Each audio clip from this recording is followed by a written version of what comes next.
Alright, welcome back to the final week of FTRL GT1 Season 24. This is a two-racer with the Porsches around Interlagos and then the Super Formulas around Tokyo.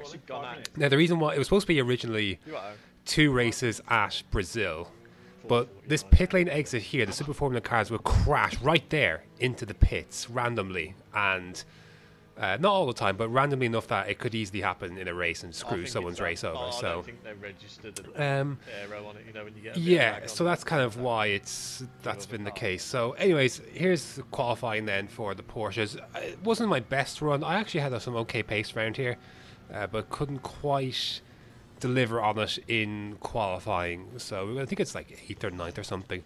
And the title permutations for this one is that the Ferraris are ahead by 11 points, so we have to outscore Ross and Tom by 12 points, which is tough. Aaron's on his wheel tonight. Gotta hope for a lot of shenanigans to go on. And the key thing for this race, or for the next race rather, is that this race sets the grid for the second race. Now, this race has nothing to do with the Super Formula standings. This is its own thing, but the race result for this does matter for the other race. So let's try and get a good result here, hopefully, because the pace is actually pretty decent at Tokyo, and I'm hoping that I can turn a good grid position into a good result there, because you kind of need to be up in the front of it. So anyways, turn one then.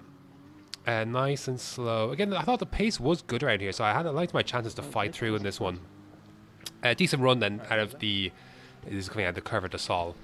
And let's see, yeah, so no slipstream at the moment, but that should change in a sec. No, okay, then I dip back in because there's nothing happening, then dip back out again. Again, we got kind of safe behind. Early on the brakes, turn into an overtaking attempt into Will, and then there's a bit of kerfuffling around, and then there's a car there, and I'm into the space, and then tipped round, and again, I can't believe it. I can't fucking believe it. Again, I've been shafted in one of these races. Oh, and this is doubly disappointing because now I've no way back in this race, and now this is basically my grid position for the second race essentially. Unless something dramatic happens.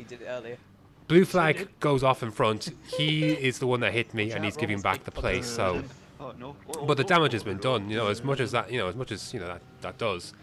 The damage is done, and now I'm looking at, 12th position on the grid for the Tokyo race, and that's a bad place to be in traffic. So, anyways, there's all sorts of carnage going on at the front. Sadly, I'm not there. I felt like I should be there. I think my fastest lap was a 42.3. Only 4/10 off of what the best lap in the race is. Like, generally speaking, the pace was good. So, anyways, the Tom goes very wide there, and we're going to make a place back. So this is going to be P11 on the grid for the Super Formula race. So, yeah, poor old Tom is getting absolutely battered around. Anyways, it's going to be a P11 for us, and that's difficult. That's a difficult one, because P11 in Tokyo is going to be a difficult one to try and overcome, because it's an absolute slipstream fest. You're trying to save fuel, you're trying to stay out of the carnage, so it's not going to be the easiest one to do, sadly. But anyways, P11 then is over a lot here, and we're done with the Porsches for this season. Thank fuck for that. I just didn't click with those. So this is one of my better tracks with them, to be fair. I don't think I even got a result in the top 7 in one of these. It was just one of those. Anyways, P11 then. So the strategy for this, I think, is two stints of 6 laps on the hards, not changing tires, and then mediums to the end then. So let's see what we can do then. Away we go. So look, slipstream is the name of the game here. You have to be in slipstream here. You have to go with the crowd. You have to be there. If you're out of that range, then you've got to, you're absolutely shafted. But you have to save fuel at the same time, so you have to try and balance those things as well. So I'm trying to. Oh look, yeah, dirty air is here difficult as well. So you're going to see the difficulties of that. It's like, oh my goodness, that's a big send from blue flag. We're just going to again just try and navigate as best we can. I think the pace is good. We should be able to cycle forward, but we're kind of last at the moment. So it's about trying to save some fuel. There goes Rom, who didn't really enjoy these cars this season. Try to save some fuel, But you know, The tricky bit, and then just span you gotta get on at the same time, so it's difficult. And this part of the track is the most difficult part with the dirty air because you gotta go for a lift, and a lot of people didn't, and that's why you see some people losing some places there. So you try and follow someone behind that in the dirty air, you really do just get shafted into the barriers. Again, you have to be so careful here. It's absolutely helter skelter. Gotta keep on your radar, and oh my goodness, it's so tight. It is absolute carnage. I cannot overstate how carnage filled this Jeopardy driving this is. Like, it's very difficult. Lap number 2 then. Then Rom has a moment with the barrier then, so again Trevor's going to nip through, then use the overspeed. Oh my goodness, it's so tight. Because you're so focused trying to look at fuel, you got to find a way to cycle to the radar. Like, it's absolutely mad. Lap 2 then, so we're going to try and, again, this is the tactic to try and save fuel. Try and push Sean a little bit closer to the fray so we both get back in the tow of things. But also just hitting him along and just, you know, chilling in fuel mix 2. Do I change to fuel mix 3 at all? I think I leave with this. So, anyways, yeah, there's a shift in fuel mix 3. So, yeah, just try and move it along and save some fuel at the same time. Again, we're going to go to lap 6. So, again, we need to try and save fuel if we can. There's a big moment there. I was James, and oh no, that was awful timing. Horrific timing. And that's going to really cost me. So there goes Rom, and then Tom is going to be up my arse as well. And that's going to have big implications later on. So nothing I could do there. It was just unfortunate timing, and the speeds are just so quick.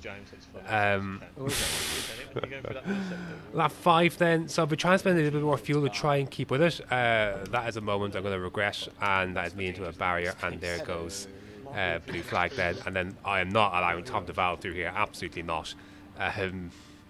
No, not happening. So, no, I agree, thank you, past me, not happening, absolutely not. That doesn't stop him though from pushing me, and then pushing me again into the wall. Yeah. Look, me and Tom have had blows in F1. He wasn't my favourite person to race when we did F1 2020, 2021.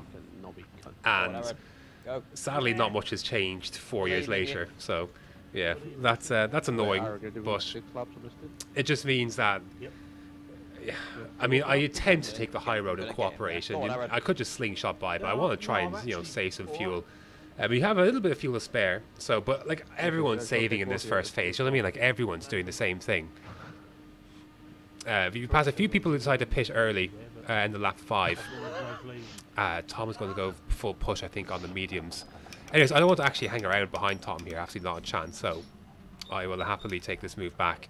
Again, fuel mix 3, just you know, get save some fuel where possible, because overtaking is difficult. I really should have shifted. Look at this. I left this in too long in fuel mix 1 and 2, and look, you give Tom about half an inch. He's going to take a mile, and that, yeah. So he's just wall banging absolutely everywhere. Yeah, I wasn't too impressed. But to be honest, like, I'm just not enthused with this whole race and this whole evening at the moment, because I should be far ahead of this. Do you know what I mean? Like, I shouldn't have been in this position starting so far down in the first place that I should be in this position. That was the thing that was frustrating me, is that I was just out of the equation early on. And I didn't have a chance to really fight where I should have done, you know, because you're in the carnage here, and it's just you just fall backwards and through shenanigans and the such. So, anyways, difficult one. But look, we can see what we can salvage from this one. We're a long way from anything. I mean, look at that, man. It's just ridiculous. You know, we're a long way from the finish, but it's difficult. You have to have people who are willing to work with you to make time up here, and you know, that's not happening here. So I'd like to find someone who would do that, because you do get people who will work with you, who won't fight for every inch, and you know, they see the bigger picture that, you know, to gain some time, you might have to lose it, bump draft along, and get back slowly into the fray of things, save some fuel, and then you sort your differences out later on. But you know, like a race, and especially a race like this, you have to play the long game. You just have to. If you don't, then it leaves everyone in a difficult position. Anyways, then lap number 9, we get by Sean, who has a spin there. So, anyways, then we move up now into P10, and oh gosh, yeah, that was a cut. Anyways, yeah, nothing really happened the rest of that stint. So we end up going into the pits then. Now we're on to the... We're doing a short stint on the hards here, I think, and then we're going to the mediums after that. So, anyways, lap 9 then. We get by Lee then, who has a spin, and we've got blue flag in front here. So where are we going to come out then? So I think we're going straight into the pits, are we? I'm actually not too sure. I think I'll stay with this one. Park now. Yeah, stay with this one for a bit. I actually don't know why we're staying with this one. But look, it's getting close. We're going to go, I think lap 16, I think we're going to go on to the mediums to do 10 laps on the mediums. And this is where I'm asking Simon in front, if he wants to drop back a few tenths to bump draft along, because the pack in front... Slow down? No. Yeah, that was firmly rejected. But like it's a shame. Like, look, Simon races hard. Like, it's... I'll probably make a mistake. You know, he is difficult to race with at times because he is very stubborn in his defences. I was hoping that he would see the bigger picture, and that by slowing down and letting us get within slipstream range, we'd bump up to that group in front, and that's like the top 4 or so. Like, that's up to 4th place or so in front. They're not a million miles away. It would have been possible to bump along and save fuel and, you know, make up time. You know, and I just thought he might see the bigger picture of things. So that was my hope, but that was rejected, sadly. So, anyways, we got yeah. Well, especially I thought maybe after the calamity of the Porsche race that, you know, may have been complicit, but anyways, wasn't to be, and so we've got to hunt this down ourselves in the end. So yeah, we'll see what we can do from this point onwards and see what we can make that. We've had to work for it the hard way this race. It really has been a difficult old slog, and I've had to save a little bit of fuel here as well, as a little bit of short shifting as well. Again, just want to save fuel wherever possible. It's why I spend so much of my... I mean, look at the overtake I've got left. I spend so much of the overtake trying to get within slipstream range, because it's just, you have to do it. You have to get in slipstream range, otherwise you're toast. So my overtake would have been useless to me later, you know, if I was out of slipstream. Sadly, it's going to be useless to me anyways, because I didn't get into slipstream range really.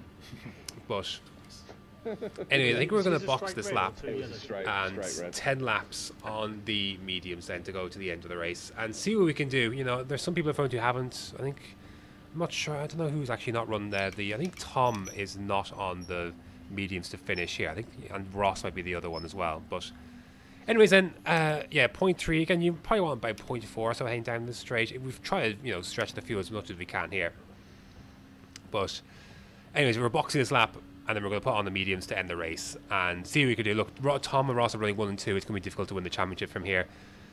There's more to be said about. I guess we could talk about that briefly now, because there's it was the start of the season for me and Pagani that made things difficult for ourselves.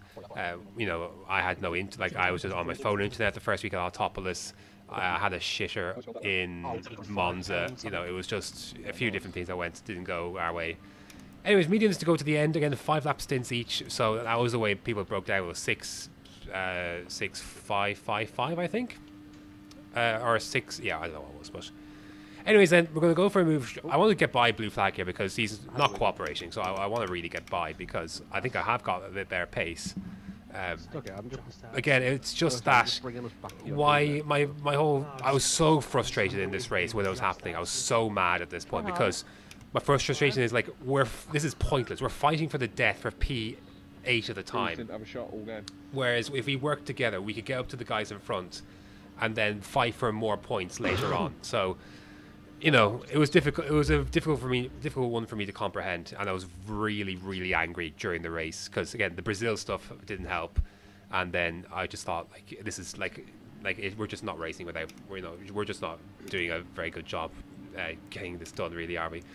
Anyways, I wanted to use the bit of my overtake here. I actually got to jump in the pits. I had a bit more fuel, but again, my hard work is undone by just the fact that this straight is a long one. I just dumped the rest of my overtake. I need to stay ahead here if I can. And yeah, I get all my throttle issues are not helping there.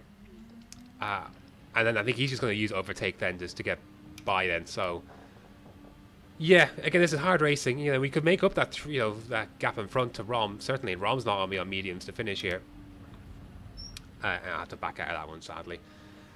Look, again, like I try to be the, I try to work with Sai here, and we just come out in front of Unsafe Release, who is just doing a stop. So I tried, I did my part to try and get us up towards the front of the field here, to try and get us to more competition, and then try to overtake into the hairpin. But anyways, I did get a good run here, and I thought I could set it down the inside. And maybe I should have, because I think Simon would have set it down the front of the inside here. I really could have left my nose in there, but I thought better of it and just backed out of it. And yeah, and we fight another day. Last lap then, starting the last lap. I'm now, like, I don't want to be any part of this. I just want to be past Simon. Thankfully, Unsafe Release gives me the bump. We're going to clear Simon here. So for what my race had devolved into was just I had to beat Blue Flag. I just had to. Like, I mean, that's the frustrating thing. Look at this, man. There's Rom, and Aaron's just in front there in 5th. Like, there were good positions to be had here, and I'm frustrated that that it was just we could have worked together and got further up the field, and that was disappointing. But anyways, we've given it a good go here. I used a lot of my fuel on the last lap here to stay up, so I'm going to run out here at the end, which is going to prevent me a chance to get Rob here. But to recover from P to P7 from where we were in that race, Tom putting us into barriers and all that kind of thing, and having to start further down and all of that. I thought we did well enough to recover from that. I thought I did well. There's no standings that were done. I think everyone was just wanting to get this season over and done with. So anyways, this is what happened in the Porsche race. I mean, it's, that's a difference right there between having a good Super Formula race and ultimately not. So, nothing I could do about that, sadly. So it just wasn't meant to be. Anyways, it was a good season overall, though. We had some good results, some good drives. Suzuka in particular stands out. And I think I did end up securing 3rd place in the end. I think I had like an 8-point margin over Pagani in the end. Or sorry, before the race. And I think I would have finished ahead of him, even though he finished on the podium, I think. But anyways, yeah, it was a good season. We ended up finishing 2nd, I think 20 or so points behind Ferrari. So well done to Tom, Ross, and then Lennon and Nobby then in GT2. Homer and Royston were fantastic this season. They did a really good job. Homer was GT2 champion, so he did an excellent job. Myself and Pagani, we did well. We just couldn't do, it was difficult for us to beat Tom and Ross, who were 1st and 2nd in the standings, and they're on the same team. That was difficult, and Lennon did a very good job as well. So to offset some of that. So yeah, there we go. That's it for this week's and season's edition of GT1 Season 24. A lot of chop and change in next season, a different format for GT25, so that should be fun. A conventional return to GT3 cars, and lots of choices up and down the grid. So we'll get into all that next time. But yeah, thanks for watching this season. It's been a good one overall. Some missed opportunities here and there, but I think this last race wasn't one of them in terms of what I could do from my side. But yeah, thanks for watching, and until next time.